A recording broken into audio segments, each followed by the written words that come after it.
In this video, I will tell you 3 methods by which you can turn on or turn off silent mode in any iPhone. Method number 1, simply swipe down from the top right corner to open this control settings. And right here you can see small ring icon. Simply tap on that and your silent mode has been activated. Tap once again and your silent mode has been turned off. And let's see another method to turn on or turn off silent mode. Simply navigate to your settings application and scroll down until you see sounds and haptics. Sounds and haptics is right here. Simply tap on that and as you can see silent mode is right here. Simply enable this toggle if you want to activate silent mode, or if you have to turn off, simply disable this toggle.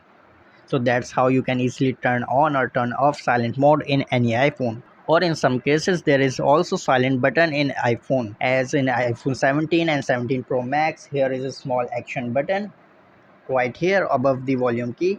You can simply press this button to turn on or turn off silent mode. So that's how you can easily turn on or turn off silent mode in any iPhone. So that's it for this video. If this video helps, subscribe.